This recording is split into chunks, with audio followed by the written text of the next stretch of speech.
আর কখনো ভারতের করদলগত হবে না। এই বাংলাদেশকে ভারতের অঙ্গরাজ্য বানাবার স্বপ্ন পূরণ হবে না।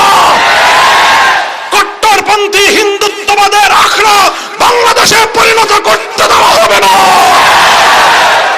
খবরদার, হুঁশিয়ারি উচ্চারণ করতে চাই, 5ই আগস্টের স্বাধীনতা সংগ্রামের বিরুদ্ধে, কোন অভ্যুত্থানের চেতনার বিরুদ্ধে যারা কথা বলবে পিঠে চামড়া থাকবে না। সংগ্রামী সাথী ও বন্ধুগণ, 1971 পূর্ববর্তী সময়ে মুসলিম লীগ যা করেছিল, 2024 সালের 5ই আগস্টের পূর্ববর্তী সময়ে আওয়ামী লীগ তাই করেছে। কাজেই বাংলাদেশের মানুষ যেমন মুসলিম লীগের রাজনীতি আর করে নাই, এদেশের মানুষ আর আওয়ামী লীগের রাজনীতি করবে না।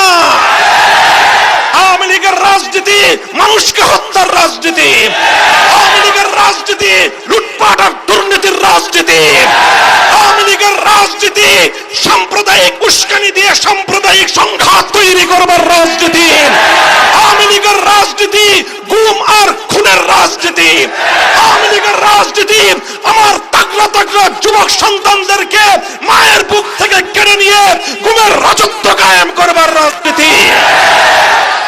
এই রাজনীতি আর বাংলাদেশের মানুষ, বাংলাদেশে আর এই রাজনীতি করা যাবে না।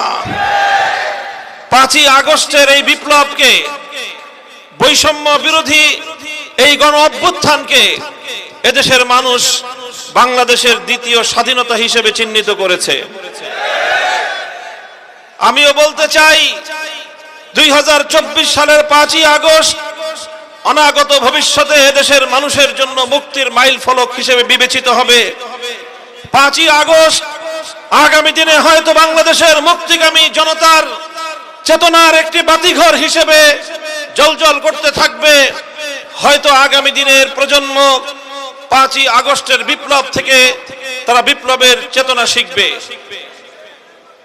নতুন এই স্বাধীনতা পরবর্তী সময়ে আমি বাংলাদেশের সকল রাজনৈতিক ঘরানার নেতা কর্মী, দেশের আপামর জনসাধারণকে একটি বিষয় আমি সতর্ক করতে চাই।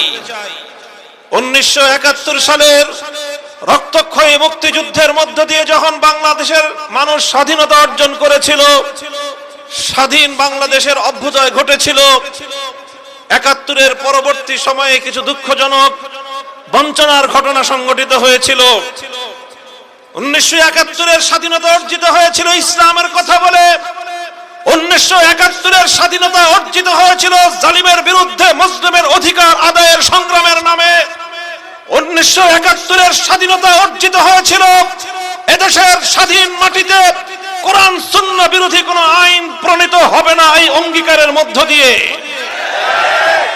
এরপর অত্যন্ত দুঃখ এবং পরিতাপের সাথে দেশের মানুষ লক্ষ্য করল, 1972 সালে একটি সংবিধান প্রণীত হলো, যে সংবিধান 1971-এর মুক্তিযুদ্ধের মুখপাত্র ছিল না, যে সংবিধানে 71-এর মুক্তিযুদ্ধের চেতনা বাস্তবায়িত হয়নি।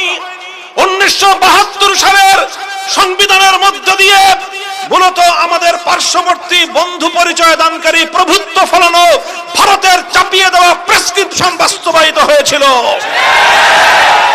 মুক্তিযুদ্ধের চেতনা বিরোধী মৌলিক নীতিমালাগুলোকে পুঁজি করে বাংলাদেশের গণমানুষের অভিপ্রায়, মানুষের ইচ্ছা, মানুষের চেতনা, মানুষের দীর্ঘ সংগ্রামের যে ঐতিহ্য, সে ঐতিহ্যকে ভুলুণ্ঠিত করে, সে ঐতিহ্যকে বৃদ্ধাঙ্গুলি প্রদর্শন করে ভারত সরকারের শিখিয়ে দেওয়া, তাদের লিখে দেওয়া সংবিধান বাংলাদেশের মানুষের উপর চাপিয়ে দেওয়া হয়েছিল। আর সেভাবেই 1971-এর মুক্তিযুদ্ধের সফলতাকে ছিনতাই করা হয়েছিল। কাজেই সেই 71-এর স্বাধীনতা পরবর্তী বাংলাদেশের মুক্তিযুদ্ধের চেতনা ছিনতাইয়ের ঘটনা থেকে আজকের প্রজন্মকে আমি শিক্ষা গ্রহণ করে সতর্ক থাকবার জন্য আমি আহ্বান জানাই।